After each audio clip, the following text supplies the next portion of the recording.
Hey everybody, so you've seen me review the OKMO 1000 watt power station. Today, we're taking a look at this beast over here. This is the OKMO 2000 watt power station.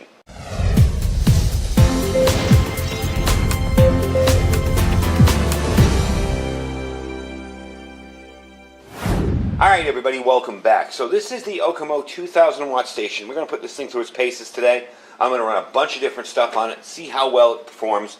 I'm not really worried about the USB and the 12 volt stuff because we know that stuff's going to power up. I'm talking about heavy duty, high drain appliances.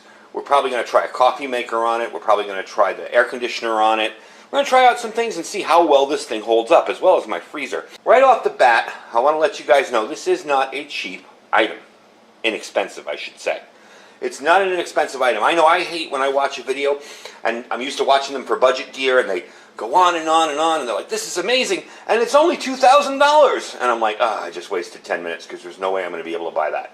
So I'm going to let you know right off the bat, this is $1,449.99, so $1,450. Okay? It is within, it's actually very much within the range of most of the power stations out there. And there are coupon codes on the site. The link I will give you, I think it saves $150 off this unit, at least for now it does. That may change, so don't hold me to it. But that's on it. That's up to Amazon. This is really an incredible value at this price point. If you shop solar generators, you know they're usually about $1 a watt, unless they're the lower end ones that are like 200 watts, 250 watts. So to get this for $1,450 when it's a 2,000 watt unit, just type in Blue Eddy into your search bar on Amazon and tell me what you come up with. Those are $2,000, $2,500 units. So I'm really impressed with the price point on it. Now this G2000 is a reliable, versatile, portable power supply. This can keep your family connected and protected at home during a power outage. You do have 3 of these 110 AC volts. You have 3 12 volt power outlets. Okay. You can pass through charge with this. This is an interesting feature on this, but you can only use the 12 volt outlets and the USB and the Type-C ports. So this is all it's going to work when you're charging it up. But that is very convenient to know, because you can charge your big appliances over here, and when they're done, you can put the solar panel in the daytime and still run a 12 volt fan or charge your phones or anything else you need to do. So that is really handy, and for ham radio operators, that's amazing, because you can get a 12 volt plug. I think they're 5.5 millimeter or 5.3 millimeter barrel connectors in there. You can plug that in there, run your radio while you're charging it. And I have tried it out. It does not generate any kind of RF noise. The pure sine wave inverter generates a little, but not anything really bad. But these, absolutely silent. So that's really, really cool. They are regulated as well. Now there's 3 options for recharging this unit. You can plug it into the wall and use your 110 volt outlet. You can do a 12 volt, okay, here or here, up to 200 watts of power or 200 watts of solar panels. And you can charge it using a regular plug. Or you can charge using a 12 volt outlet. So that's pretty cool too. You can charge it up to 200 watts using the solar panels, as I mentioned before. So something to keep in mind. With lithium-ion batteries, they'll last longer if you don't drain it lower than 15%. Now on this unit, I was told 15% is 1 bar remaining. Now this is another bone of contention for some of you folks out here. I'm going to turn it on and let you see. This is your information. You don't have all the information that other units have that say it has 34% left, it's drawing 300 watts of power, all that. When you turn on these other things, they just kind of turn on. There's not a ton of information up there, but you can solve that problem with something like this. So this is a kilowatt, and I can plug this in here, and I can see how much power I'm pulling out. So if you're interested in your devices, and see what they're drawing, you can do that. If not, rest assured the battery display will give you an accurate reading. It does. I've charged it 3 times now, running it down and charging it and testing things, and I was really impressed with the fact that it does give you a fairly accurate reading. So like we said before, the maximum output on these is 200 watts. However, if you connect the 100 watt panel, which we're going to do today, this can be charged to 90% within 12 hours. A little bit of a long time, but let's face it, you're going to be switching back and forth and doing other stuff. So when you need power, it does work very, very well. It ran my freezer, when I got down to 1 bar, it ran my freezer for 18 hours the other day. All right.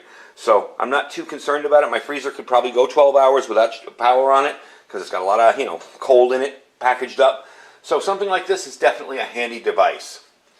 This can serve as a battery backup for your charging your electronic devices, home appliances, and disasters or emergencies. And with all 10 outlets here, you've got a lot of options. So let's start demoing it. First thing I'm going to try is my air conditioner. It's a 5,000 BTU window unit, and we're going to try it out. I am going to use the kilowatts so you can see exactly what it's draining when we try it out. Now, I don't have one in a window. It's just going to sit there on the top of a water barrel that I have for storage.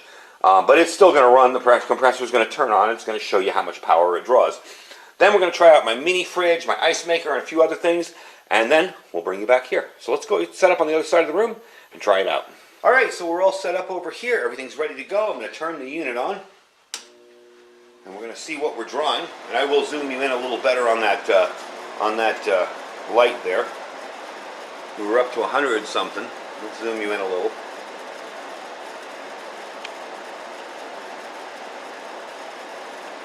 There you go. I'm showing 50, 97. Yeah, so it's pulling it in all right. And I feel the cold air coming. Let me see here. There you go, 410 watts. Now the compressor kicked in. There you go. So it's running that no problem at all. 418, 14, around there watts. No problem at all with the compressor kicked in. It's definitely running. You did see it bump up really high when the compressor kicked on to about 800 something. Cool. All right, let's try out the next high drain device. All right, so we're off and running over there. You can see it's running the ice maker. I'm going to close that top there because the blue LEDs are causing it to have glare. So there you go, and I'm seeing on the kilowatt 224 watts right now. No problem. So that'll run easily, no problem. You can see it hasn't even put a dent in the battery. It hasn't even knocked down one bar. It's been running for about 5 minutes now. And I'm going to go read the reading on the thing here. 238 watts. So if you need ice and a power outage, you're definitely in luck, because this thing will run that ice maker, no problem. All right, let's try a couple more things and see how we can do. All right, so now we're going to try a little bit of everything. I'm going to charge my tablet, I'm going to run this 12-volt fan, and I'm going to make myself some coffee over here. I don't often use this little pod coffee maker, but I figured, what the heck, let's try it out. With this, you have to hold for a few seconds, and with these, you just turn on. There goes that. The fan is on. Let's turn it on low, because this thing has an annoying sound to it. So there you go. And right now, let's get this on watts. There we go. Pour this in here. All right, so I guess we got some water in there. So let's try this out. Put it down here. Put that in the cup. Turn it on. And you hit the side button on this. This is a neat little coffee maker, by the way. And there you go. You got 68, 67 watts. It hasn't started brewing yet. Once it starts brewing, it'll get up there. So let's give it a second, and once you start hearing it brew, I'll bring you back. So obviously, I need a flashlight, because that meter's hard to read. That's 673 watts it's drawing. I thought it was 67. So it is heating it up, but yeah, that's a decent amount of wattage right there. Let me zoom you in, see if you can zoom in on that a little. Zoom it this way. A little bit easier. There you go. So you can see that's actually drawing almost 1,000 watts just from a little tiny coffee maker. Coffee makers, hot plates, stuff like that can be very, very deceiving because they look like, how much could that little tiny thing draw? And you plug it in and it blows up your 500 watt unit. So this will definitely get the job done. Let me zoom it back out again. And as you can tell, it's powering all this different stuff at the same time. Now the display will show you which ports are on. You can see it says DC out, and then it has USB 5 volt out 1 or 2. Okay, so that's plugged in there. Plus you're drawing the coffee here, and it's about to go. I can feel it rumbling. So it's about to brew. So all in all, I'm really impressed with this. Now the next thing we're going to do is take the OKMO 100 watt panel, put it outside. It's obviously still fairly full. Maybe it'll need to charge up 1 bar. And I'm going to let you show you how that works, and then we'll wrap up the video. But right now I'm going to let this coffee brew, and I'll get back to you and we'll try it outside.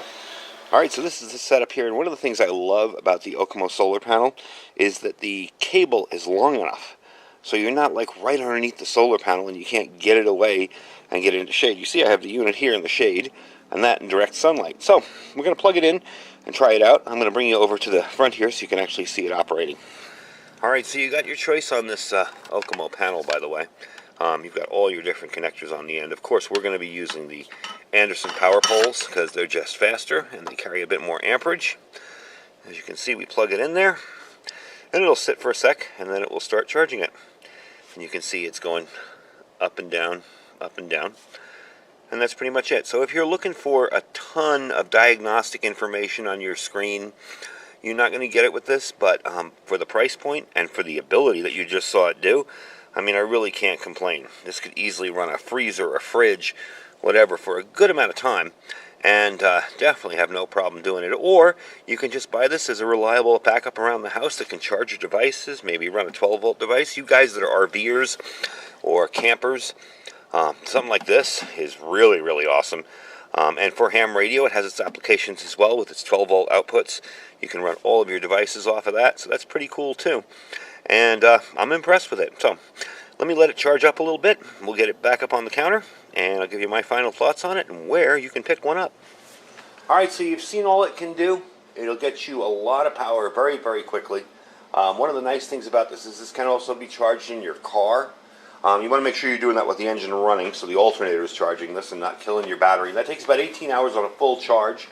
So, I mean, if you're driving, if you're a band person or, you know, you're RVer, you can keep something like this plugged into your adapter there and let it charge up through the DC port in up here and go on your way. So it's a pretty cool device all in all. When you stop, you just simply plug in your solar panels, and you saw how easy that was. That thing is just so easy to operate.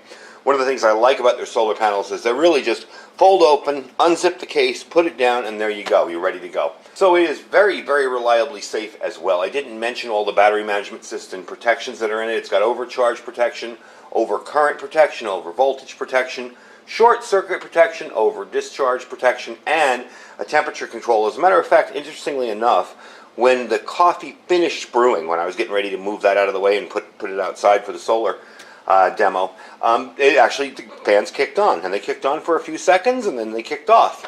So it does definitely cool itself down. It's really, really handy to operate. Very simple to operate. You know, for those of you that aren't tech geeks that want to plug a billion things in and watch every second, this is a really good unit. And it's reliable. I mean, I've used the 1000-watt one to death so far. I've really used it a lot. So you get a 24-month quality assurance warranty. Basically, you will get any kind of damage or destruction taken care of as long as it's not human damage, as long as you didn't drop it or abuse it. If the unit fails in 24 months, they will take care of you. You're going to get the power station. You're going to get the car charger, like I mentioned before. You just plug that in.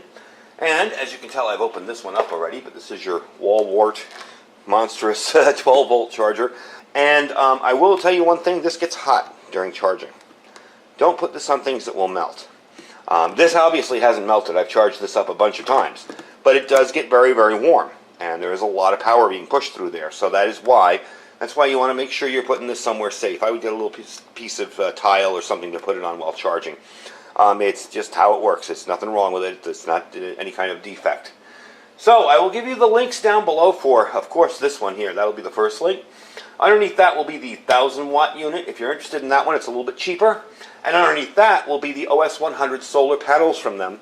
And I really got to say, you know, I've gotten rid of a lot of power stations since I've gotten these two. I am just totally convinced they work well. I really like their simplicity. They seem to just do the job, and they are a little pricey. But that's the nature of these kind of units. Once you start getting into the 1000 and 2000 watt units, they're going to get expensive. And $1,450 isn't a ton of money when you consider a Blue Eddy is like $2,600 or $2,700.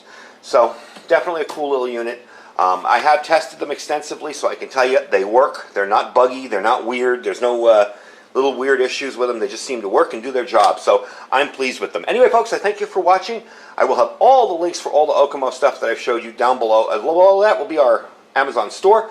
You can check out our Amazon affiliate store there. Our freeze-dried wholesalers link. You guys bought a ton of that stuff last month, and we have more videos coming up. I was shocked at how much stuff you guys bought. And the cool thing about that link is it gives you 15% off just for clicking it. You don't have to do anything. There's no codes. There's no nothing. Click the link, save 15% on this site. Our My Patriot Supply link, which is preparewithiridium.com, preparewithiridium.com, and our Thrive Life store as well down there. You can check them out. You guys ordered a lot of that too last month. So I thank you guys very much. Thanks for watching. Stay safe and stay prepared.